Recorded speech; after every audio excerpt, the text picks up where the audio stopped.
Andy, you had a long professional playing career. What was the biggest highlight as a player?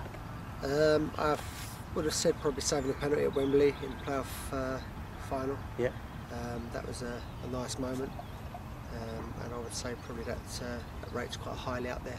Definitely, definitely. What was coaching something you were always interested in? Yeah, no, it was from a young age. I've worked with quite a lot of good goalkeeping coaches over the years, and sort of trying to take on board what they've done and how the game sort of progressed for goalkeepers. So it's something I've always kept an eye on, and you know, I like going around watching other goalkeeping coaches as well. So it's something where I always wanted to get into. Okay. How did you go about becoming the Charlton goalkeeping coach?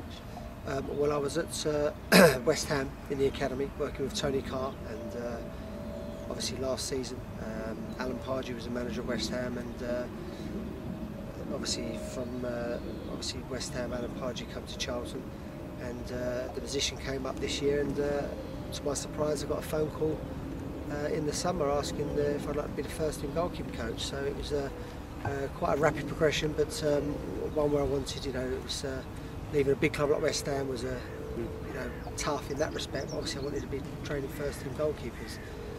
So it was you know, a decision that was already really made for me, so I was very fortunate.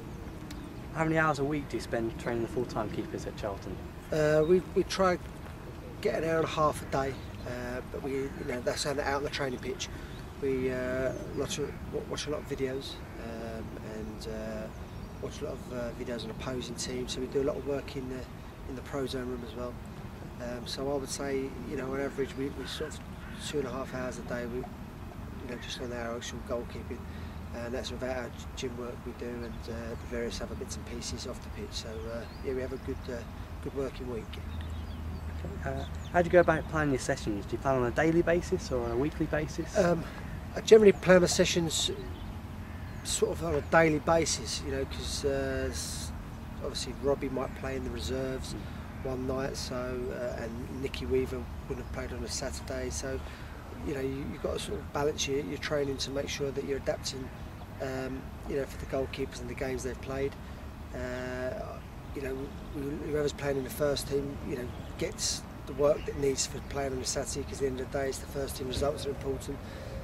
But we all work together pretty well on that, you know, and you know, I think it's good for goalkeepers like Robbie Elliott and Darren Randolph, and that to learn off someone like Nicky Weaver that's been right from the lower leagues right up to the Premiership. So it's so we sort of structure it between ourselves, and then look at what fixtures are coming up and what fixtures have just been, and that's how we sort of do our working week.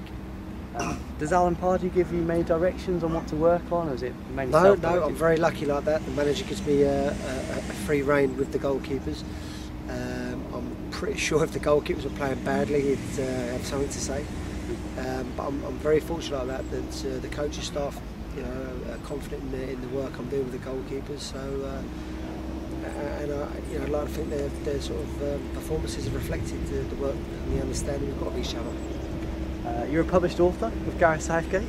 Yes. Do you use many books or DVDs to help you with your training sessions? Funny enough, I've used a few DVDs to just, you know, pinch one or two ideas of other goalkeeping coaches. So I've done that, and you know, we just sort of try and, you know, put their own spin on the sessions. They're pretty much the same, so that's pretty much what we've been doing.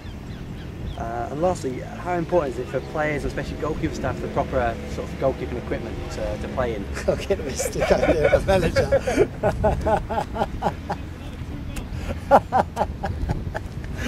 Like I said, the manager's pretty good, eh? You going for lunch now? Give me a bit of stick.